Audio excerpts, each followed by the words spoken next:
Tiklo ang isang lalaki dahil sa umano'y pangmomolestya niya sa kanyang batang anak sa Quezon City.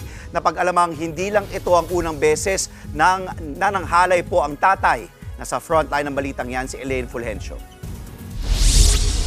Hindi na nakapalagpang 36 anyos na lalaking yan ng arestuhin ng NBI, Anti-Organized and Transnational Crime Division sa Quezon City. Inirereklamo siya ng pangmomolestya sa 5 taong gulang niyang anak na lalaki. Kwento ng nanay ng biktima. Una na niyang hiniwalayan ng sospek dahil din sa pangmomolestya sa kanilang anak noong 2022. Nagkaayos raw silang muli nito lang Oktubre. Pero noong nakaraang linggo, nag-away silang mag-asawa kaya umalis muna siya sa kanilang bahay. 3 araw daw naiwan ng bata kasama ang sospek at doon na umano nangyari ang pangahalay.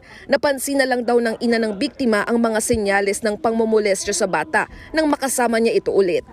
Hinawakan niya yung sa likuran na part ng bata, biglang umaray yung bata. So nagtaka siya bakit parang may masakit sa bata. So initially pinatingnan niya sa doktor at sinabi nga na may sugat doon sa private part ng bata.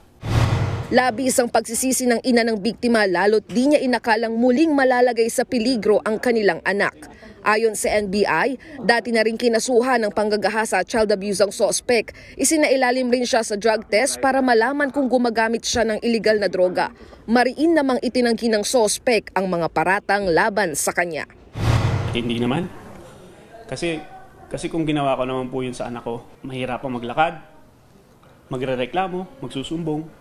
Pero wala pong ganun nangyari sa anak namin. Sinampahan na ng reklamong rape in relation to child abuse ang sospek, habang sasailalim naman sa psychological counseling ang bata.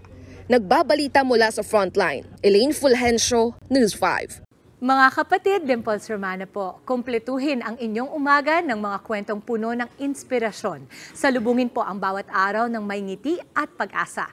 Kaya't mag-subscribe na po at mag-follow na sa aming social media pages ng News 5.